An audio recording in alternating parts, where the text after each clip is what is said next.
Hello doctors. तो ये हमारा आरबीसी का सेकंड लेक्चर है, लेक्चर नंबर 2 है।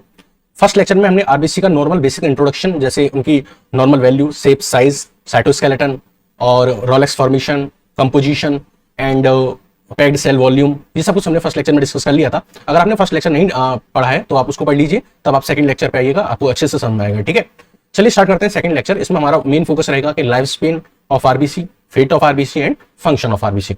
चलिए स्टार्ट करते हैं अपने टॉपिक को, लाइफ स्पेन ऑफ आरबीसी। ठीक है, तो लाइफ स्पेन ऑफ आरबीसी में अगर हम बात करें तो आरबीसी का जो नॉर्मल लाइफ स्पेन होता है, नॉर्मल लाइफ स्पेन का क्या मतलब होता है? मतलब नॉर्मल लाइफ स्पेन का मतलब होता है उसके नेचुरल बर्थ से लेकर नेचुरल डेथ तक का टाइम पीरियड। नेचुरल बर्थ से लेकर नेचुरल डेथ का जो टाइम पीरियड होता है उसको हम लाइफ स्पेन बोलते हैं। और आरबीसी का जो लाइफ स्पेन होता है वो अप्रोक्सीमेटली 120 डेज का होता है। ठीक है, अब हमने कैसे पता किया कि ये 120 डेज का होता है? तो हम इसके लिए रेडियो आइसोटोपी टेक्निक का यूज करते हैं। ठीक है, कैसे? आरबीसी का जो फॉर्मेशन होता है वो कुछ स्टेम सेल्स के द्वारा किया जाता है। किसके द्वारा किया जाता है? स्टेम सेल्स के द्वारा किया जाता है। तो जिन स्टेम सेल से आरबीसी का फॉर्मेशन होता है उनके अंदर हम क्या करते हैं, कुछ रेडियो आइसोटोपिक एलिमेंट जैसे कि आयरन और क्रोमियम इनकॉर्पोरेट कर देते हैं, उनके अंदर डाल देते हैं। ठीक है, उसके बाद फिर हम ऑब्जर्व करते हैं कि जिन आरबीसी के अंदर हमने ये रेडियो आइसोटोप हमने इनकॉर्पोरेट किए हैं, इनका डेथ कब हो रहा है, हम उन सेल्स के ऊपर ऑब्जर्वेशन करते हैं और फिर उन सेल का हम एक टाइम जो लाइफ स्पेन होता है उसको हम काउंट कर लेते हैं कि कितने दिन तक सर्वाइव किए हैं। ठीक है, चलिए, तो इस तरीके से हमने लाइफ स्पेन ऑफ आरबीसी को काउंट किया। अब हम बात करते हैं fate of red blood cell कि आरबीसी की डेथ के बाद उनका क्या होता है, आरबीसी की डेथ कैसे होती है। ठीक है, तो जब आरबीसी ओल्ड एज हो जाती है, मतलब नॉर्मल लाइफ स्पेन हमने बताया था 120 डेज का होता है, तो जब आरबीसी का जो लाइफ स्पेन होता है वो 120 डेज से ऊपर हो जाता है, जब आरबीसी 120 दिन से ज्यादा की हो जाती है तब उसको हम सेनाइल आरबीसी बोलते हैं। यानी कि मतलब ये है, ओल्ड आरबीसी को हम क्या बोलते हैं? सेनाइल आरबीसी बोलते हैं। और ये जो सेनाइल आरबीसी होती है इनकी सेल मेम्ब्रेन जो होती है वो फ्रेजाइल हो जाती है। फ्रेजाइल मतलब होता है वीक, वीक मतलब इजिली ब्रेकेबल, आसानी से टूट जाने वाली। तो इनकी जो सेल मेमोरी होती है वो कैसी हो जाती है? फ्रेजाइल हो जाती है, वीक हो जाती है। ये जब आरबीसी स्प्लीन तक पहुंचती हैं तो स्प्लीन का जो आउटर वाला पार्ट होता है जिसको हम रेड पल्प बोलते हैं, क्या बोलते हैं? Red pulp. जैसे मान लीजिए ये स्प्लीन है तो उसके दो पार्ट्स हैं, एक तो है व्हाइट पल्प जो कि अंदर वाला पार्ट है और एक जो बाहर वाला पार्ट है इसको हम बोलते हैं रेड पल्प। इस रेड पल्प पे जब हमारे ब्लड वेजल्स पहुंचती हैं और वो जाके फिर कैपिलरी में कन्वर्ट होती है। किसमें कन्वर्ट होती है? कैपिलरी में कन्वर्ट होती है।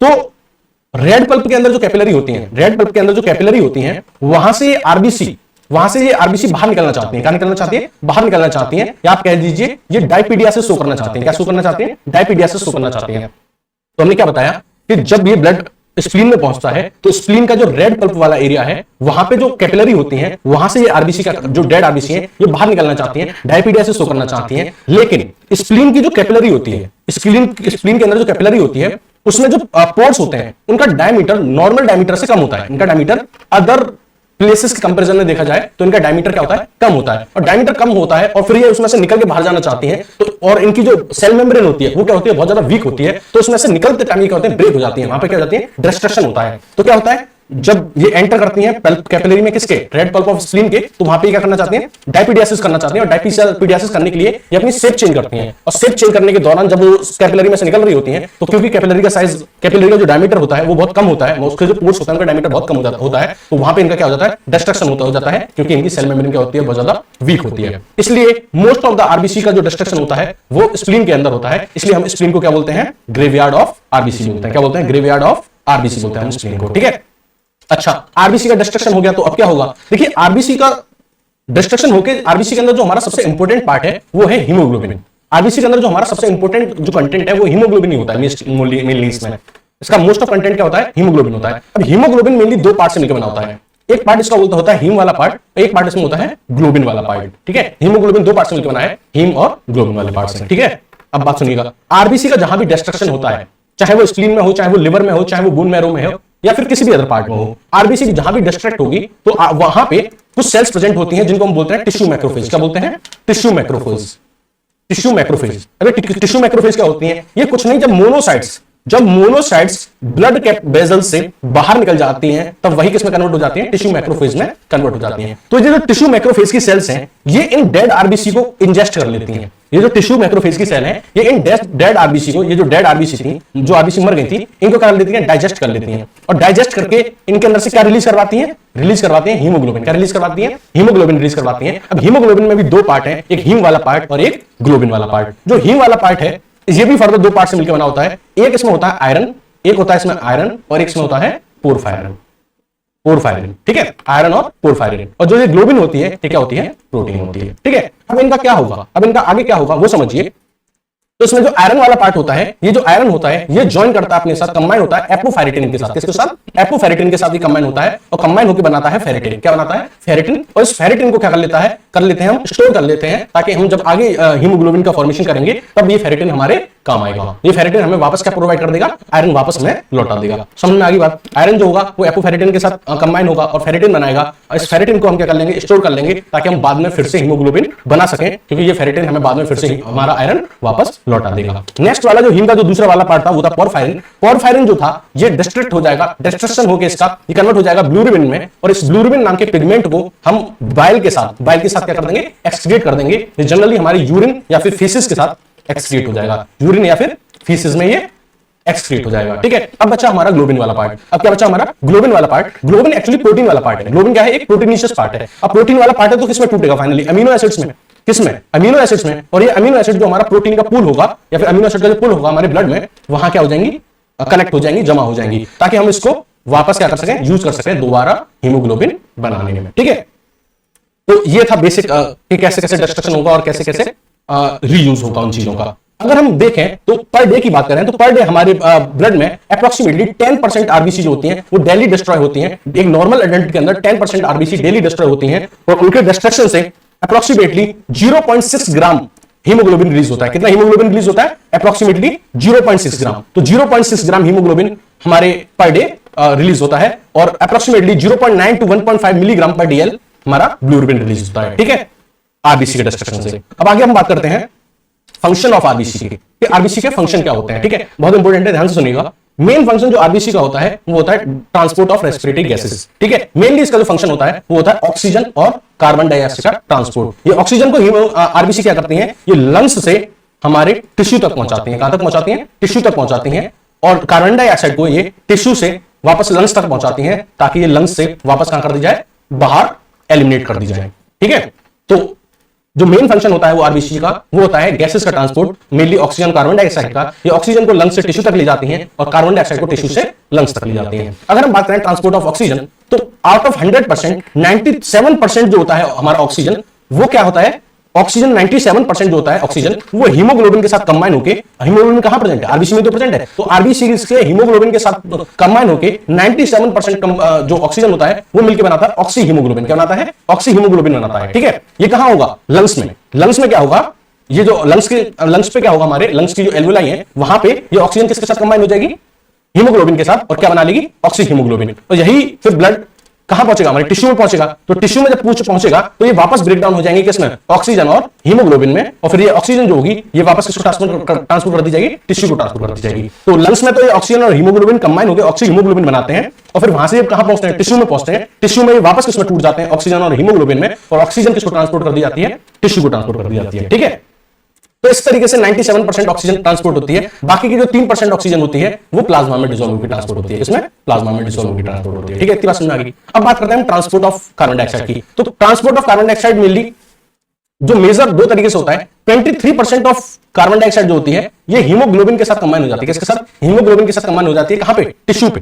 टिश्यू पे कंबाइन हो जाएगी और क्या बना लेगी? Carb haemoglobin. क्या बना लेगी? Carb haemoglobin.